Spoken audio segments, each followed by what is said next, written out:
Welcome to footballgameplan.com, where football makes sense. I'm Emery Hunt, the czar of the playbook, here with Teron Davenport, and we're at the 2017 East-West Shrine game. Now that the practices are complete and we have a game coming up tomorrow, Saturday afternoon at 3 p.m. on NFL Network Eastern Time, Teron, it's time to hand out some awards. So we'll start with the East team. Who's a guy that stood out to you offensively all week long for the East squad? Who's your offensive MVP? Well, for the East, my offensive MVP has to be Devion Smith. He's a guy coming in I wanted to watch, and he backed up everything that I wanted to see and gave me more. Just the fact that he was able to be so comfortable catching the ball at the backfield, the way that he was able to perform in pass protection drills, blitz pickup. I really like him as a prospect. I think he's going to go and be a big-time impact player for a team at the next level as a third down type of back. So he would be my MVP. My offensive MVP will be the quarterback position. Alec Torgerson of Penn came in and stood out far and above the rest with his arm strength, his ability to make throws at every quadrant of the field.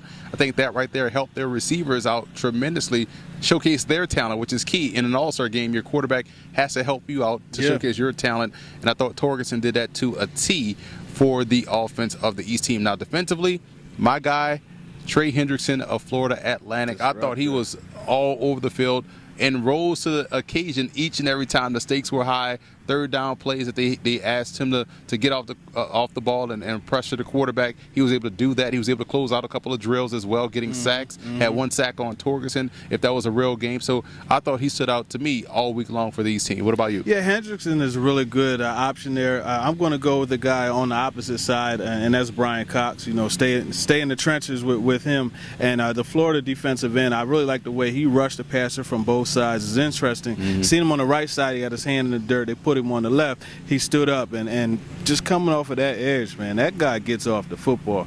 And I was talking to him about his rip move, but he made sure he pointed to the spin move that he put on a couple of the offensive linemen too. And just there were times where they just had to stop the rep because he was in the backfield too fast, or he was forcing the quarterback to have to step up, which was right there, for one of the defensive tackles on the inside. So he'd be my standout there. I want to ask you a question. Best position group on the entire East team, what would you say it was?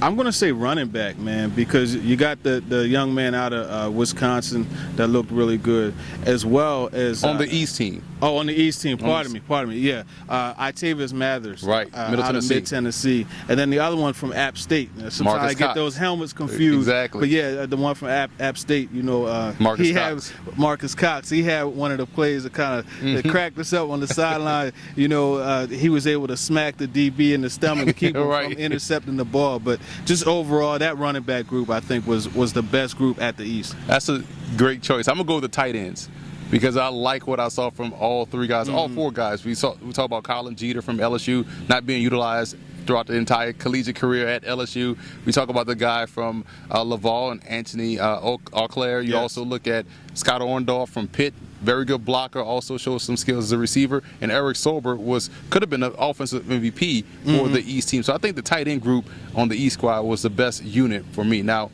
defensively, on the West team, best offensive player all week long, who you have? Well, I'm going to split that between the two receivers, and Correll Hamilton stood out, but I definitely have to look at Jalen Robinette, as well as Billy Brown. These guys just consistently caught the football. They were targeted a lot, and every time that they were targeted, the ball didn't hit their hands and then hit the ground, and those are the things that you want. It's really clear that Robinette / Billy Brown, they're going to be the top targets, and they'll mix in throws to other guys, but those two stood out the most to me. Billy Brown is a bigger guy. It's going to be interesting seeing how he's going to be used at the next level. Robinette locked in that triple option offense. You didn't really get to see his ability show, but I think it's going to really come out in this game coming up. You know what? I was going to go with Billy Jarwin of Oklahoma State as the offensive MVP because he constantly made plays, and I didn't see him drop a pass all week long. But I'm going to give it to the entire group of running backs. I'm going to be a little bit biased and cheat, but all three guys, I thought Ogunbowale did well from Wisconsin. Joe Williams did well from Utah. You also look at Elijah McGuire from UL Lafayette doing this thing, the Raging Cajun, showing explosiveness. I thought the backs were outstanding. We caught the ball well, ran through the holes inside very well, showed speed getting to the outside. All guys had that explosiveness. Now, defensively, Who's your guy as the MVP? I mean, look, that defensive line was something. I'm going to go with Ralph Green III, and just the way he was able to always get that pressure. I mean, we saw it one of the practices.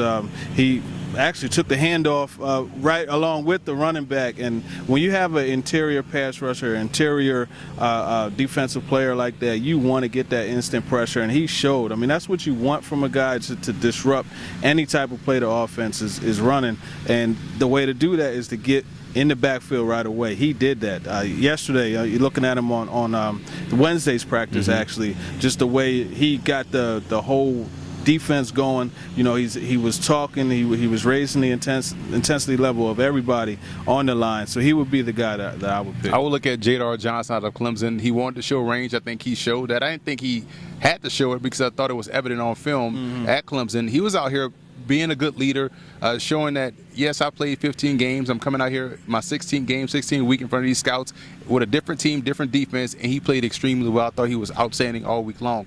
Best unit on the defense, I'm going to give it to the defensive line. I like what I saw. You have to. They were outstanding all week long.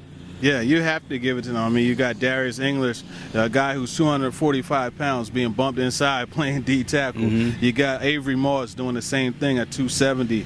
The young man out of Mizzou, Augustus.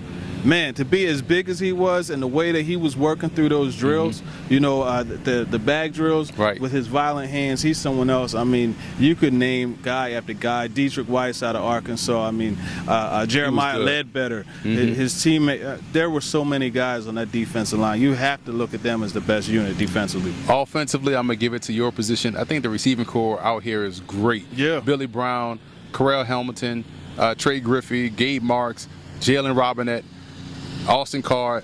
I think that's all of them. They were outstanding all week long. Yeah, Trey Griffey is a guy that came along later in the week. You know, he didn't really pop out the first day, but he came along. I mean, you have to look at the receivers as the best. Billy Brown and Robinette, obviously, they're my co-MVPs on the offense. So Gabe Marks, also the route running that he shows. Carell Hamilton, you know, the route running that he has, very disciplined in his routes. So, I mean, you have to look at those guys as the MVPs for sure. Final takeaway from this week. What did you learn? What did I learn? I found a new offensive lineman prospect in Zach Johnson. You know, I didn't know anything about him whatsoever. I didn't watch North Dakota State much, and seeing him this week, I mean, he has what you want from an offensive lineman, a guard specifically. That's what I learned. I learned a new prospect. You know, that would have to be the thing.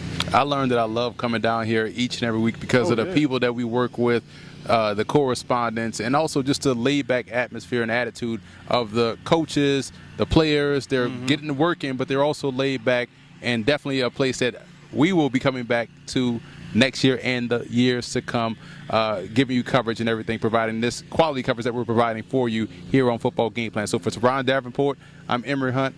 We'll see you next week at the Mobile Senior Bowl, at the Reese's Senior Bowl in Mobile, Alabama.